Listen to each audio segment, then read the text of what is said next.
Voy a hablaros de los fármacos opioides como medicación realmente interesante y necesaria para controlar el dolor de los pacientes oncológicos.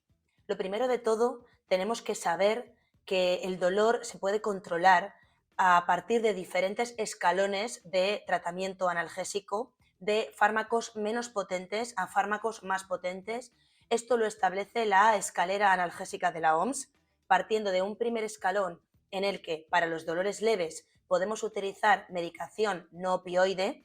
Esta medicación incluye paracetamol, nolotil, antiinflamatorios no esteroideos, medicación que la mayoría de los pacientes, ya sean oncológicos o no, han podido utilizar en algún momento de su vida. También entran dentro de este escalón los tratamientos que denominamos coadyuvantes, que sin ser medicación puramente analgésica contribuyen al control del dolor.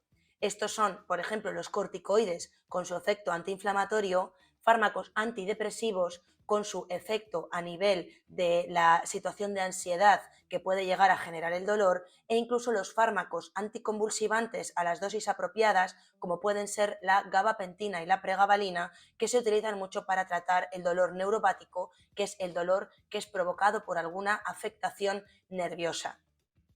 Pasando al siguiente escalón, entrarían las combinaciones de los analgésicos del primer escalón con los denominados opioides menores. Los opioides menores son fundamentalmente la codeína y el tramadol, si bien de forma analgésica únicamente utilizamos el tramadol, pues la codeína tiene fundamentalmente una funcionalidad de antitusígeno.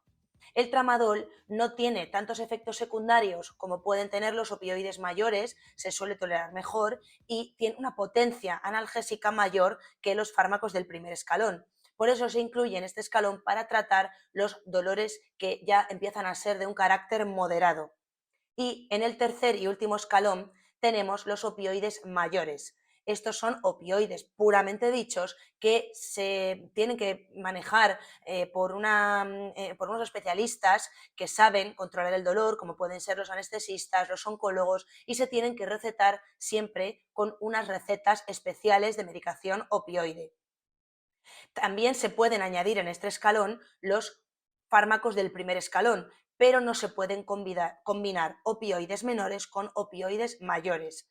Es decir, que tenemos como opciones analgésicas el primer escalón, el primer y el segundo escalón juntos y el primer y el tercer escalón juntos.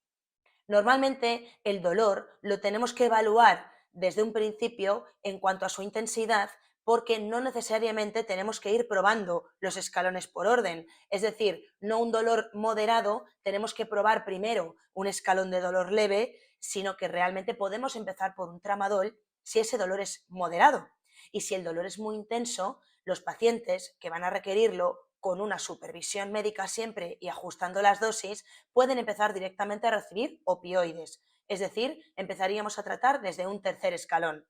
¿Cuáles son esos opioides mayores? Bueno, pues realmente los más empleados en la práctica clínica son la morfina, la oxicodona, el fentanilo y el tapentadol.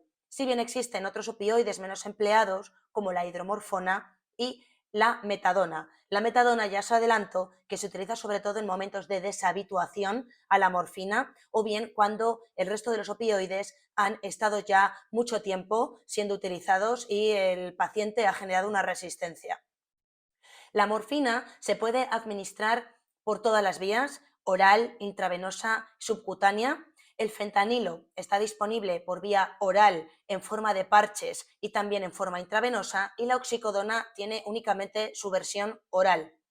Todos los opioides tienen una potencia analgésica similar y realmente lo único que tenemos es que ir utilizándolos para ver cuál se tolera mejor. Los pacientes hay veces que necesitan ir cambiando de un opioide a otro porque uno le genera efectos secundarios y otro no.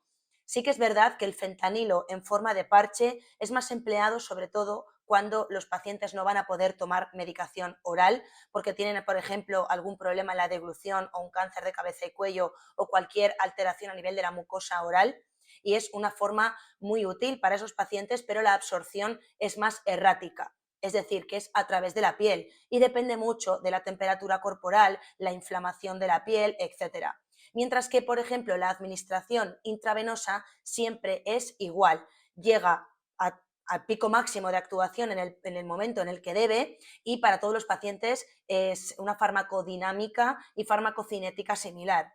A nivel oral, tenemos que tener en cuenta la posibilidad de absorción del paciente de la medicación. Si tiene algún trastorno gastrointestinal de base y hay una diarrea de por medio o vómitos, vamos a tener que calcular mejor las dosis o preferir una vía diferente de administración, pero la forma de elegir el fármaco básicamente es un poco por la práctica que tengamos en nuestros hospitales y lo que creamos que va a ser mejor para los pacientes.